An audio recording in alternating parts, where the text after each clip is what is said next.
for everybody. So quiet now. You get a new jacket? It looks nice. Yeah. Juan, come on here. You're going to speak. Where's Mario? Where's Tom? Come on, guys. You come down here. Come down here. You guys kind of worked on the bill. You should be right there. Yeah. How many people notice you got a new jacket besides me? Just me, huh? I pay attention. All right, moments ago, House Republicans passed the strongest border security bill this country has ever seen. This bill secures the border from President Biden's record crossings, record carelessness, and record chaos. Securing the border is one of the top priorities, and it is the priorities of the leaders who are behind me. I do want to thank Mario Diaz-Balart, Tom McClintock, Jim Jordan, Mark Green, Mike McCall, Elise Stefanik, and Tom Emmer. I want to give a special thanks to Steve Scalise. Not only did he help pass this bill on the floor, but he has been working for 2 years to educate the members, leading Codels to the border and working with our task forces and our committees. And I want to thank every single member of this conference. This is not something easy to do. By passing H.R. 2, House Republicans have shown we're focused on addressing our nation's biggest challenges. By contrast, the White House has 2 years to plan for the end of Title 42. We all knew the deadline, but the White House produced no plan, missed the deadline, and bumbled into another crisis. Even President Biden, who has only been to the border one time in 50 years, says this: there is going to be chaos for a little while. Since the White House keeps missing deadlines, I want you to know how we did it. We identified the problem. Rather than ignoring it, we listened to the American people. And then we took action.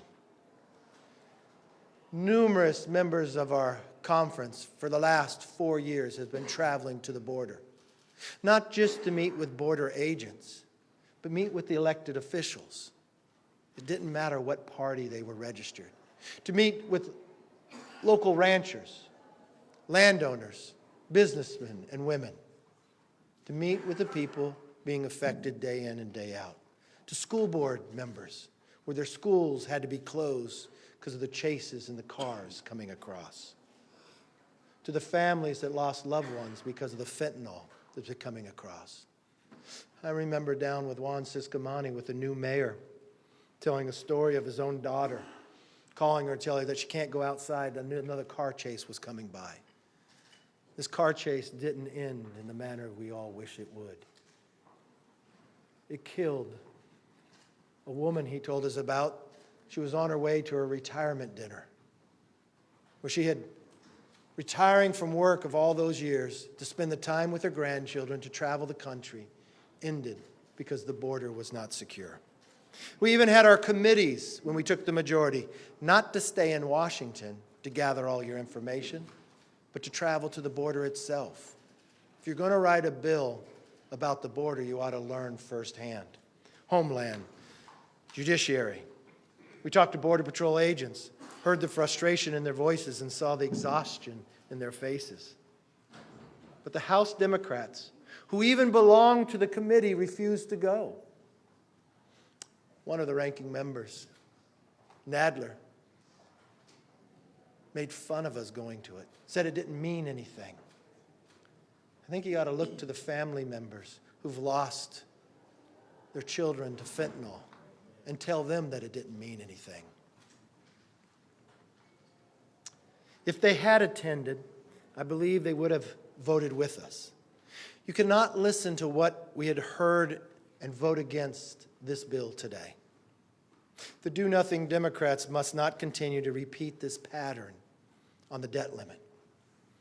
Tomorrow will be the 100th day since I first sat down with the President on February 1st to identify a problem, to know the deadline would be coming. We all know that the deadline for default is June 1st. Why are we in this situation? Because inflation Democrats added $6 trillion.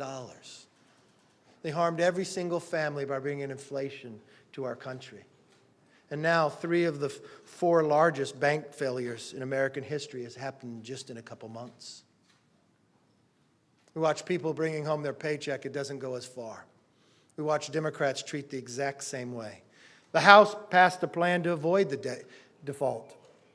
We cap spending, we grow the economy, and we responsibly raise the debt limit. And there's only 15 days to go. How has the president handled this? The exact same way he's handled the border. He ignores it and hopes it goes away.